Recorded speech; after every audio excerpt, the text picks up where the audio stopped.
他们说我打破了经济，但这是通往荣耀的代价。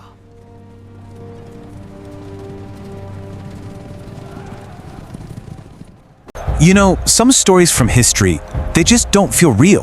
They sound more like myths. And this is one of them. We're talking about a man so rich, his generosity didn't just help people, it literally broke an economy. And his journey of faith, it completely reshaped a continent. We're diving into the story of Mansa Musa, who might just be the richest person ever. So let me ask you a question, and it's gonna sound a little nuts. Can being too generous actually break an economy?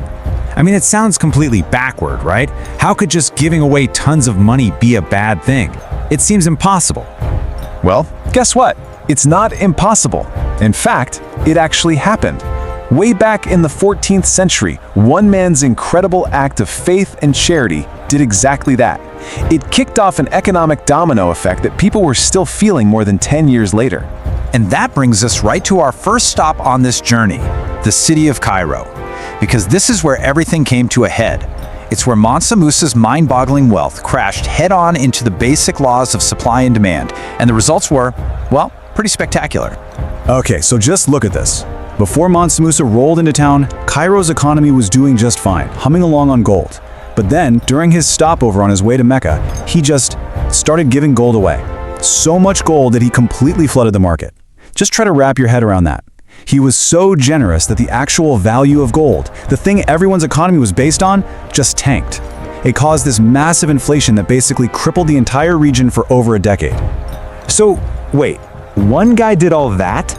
You gotta be asking yourself, who was this man and where in the world did he get that much gold? All right, let's hit rewind and find out where this unbelievable fortune came from. Right, so this is the man himself, Mansa Musa. Mansa, by the way, just means emperor. He was the 10th guy to rule the Malian Empire over in West Africa.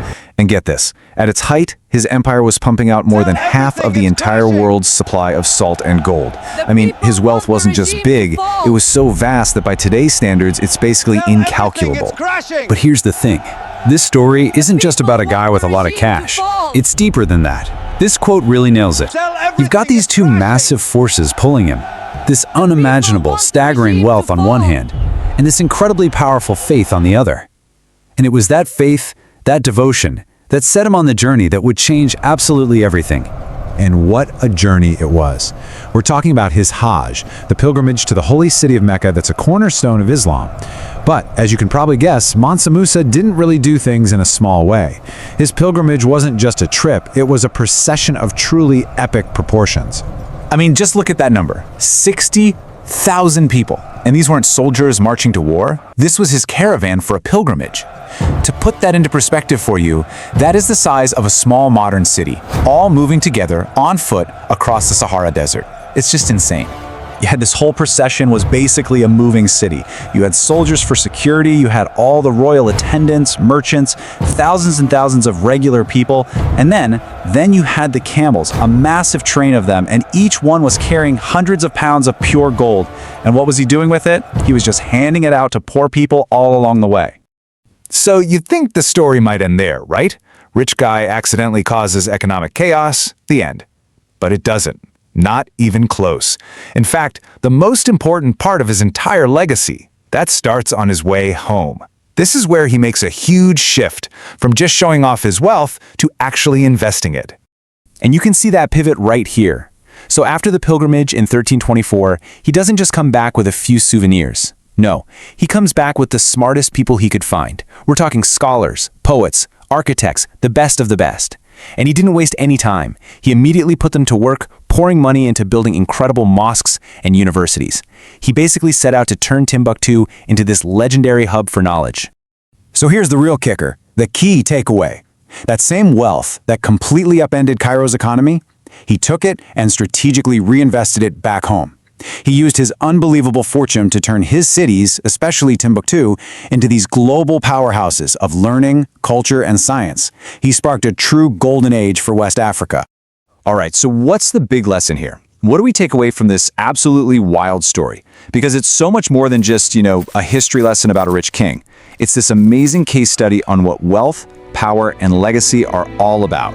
And the takeaways are pretty profound, actually. First off, the whole Cairo incident shows us that having limitless money without a plan can be a huge destabilizing mess. But the bigger lesson, the more important one, comes from what he did next. Mansa Musa's real legacy proves that true value isn't about how much gold you have stacked up. It's about what you build with it, investing in people, in knowledge, in culture. He used his fortune to create a legacy of wisdom that was worth way more and lasted way longer than all that gold. And that really leaves us with one final question to chew on, doesn't it? A story like Mansa Musa's really forces you to look past the dollar signs, or in his case, the piles of gold, and ask yourself, what does true wealth actually build? Is it just a bigger bank account? Or is it something that can echo through generations?